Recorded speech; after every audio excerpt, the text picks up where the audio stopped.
వర్షాలు లేవు, రిజర్వేలో నీళ్లు లేవు, కరకాటకలు వచ్చినాయి మీరే చెప్పారు కదా. మరి నీళ్ళు ఎక్కడి నుంచి వచ్చినాయి? మళ్ళీ ఊరి నాయంది గొప్ప తీసి రిజర్వేర్ల భూగర్భ జలాలు పడిపోయి ప్రజలకు ఇబ్బందులు, ప్రతిపక్షాల ప్రజలను భయపెడుతున్నాయి.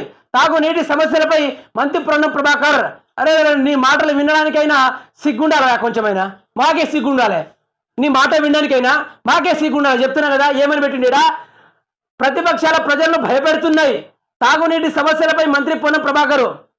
ఏమయ్యా పొన్నం ప్రభాకర్ గారు, మీరు ఒక మంత్రి హోదాలో ఉండి ఏం మాట్లాడుతున్నారా? నాకు అర్థం కావట్లేదు. రాష్ట్రంలో నీళ్లు పెట్టుకొని ప్రజలకు తాగునీళ్లు, సాగునీళ్లు, ఏ నీళ్లు ఇవ్వకుండా రాష్ట్ర రైతాంగం వారు చనిపోయేంత దాకా చూశారంటే మీరు ఏం జగల పార్టీ? మీది ఏం హత్యల పార్టీ? మీదేం చావు తీరలకు ఎక్కించే పార్టీ అండి పొన్నం ప్రభాకర్ గారు? ఈ ముచ్చట మీరెందుకు చెప్పలేదు ముందటి నుంచి?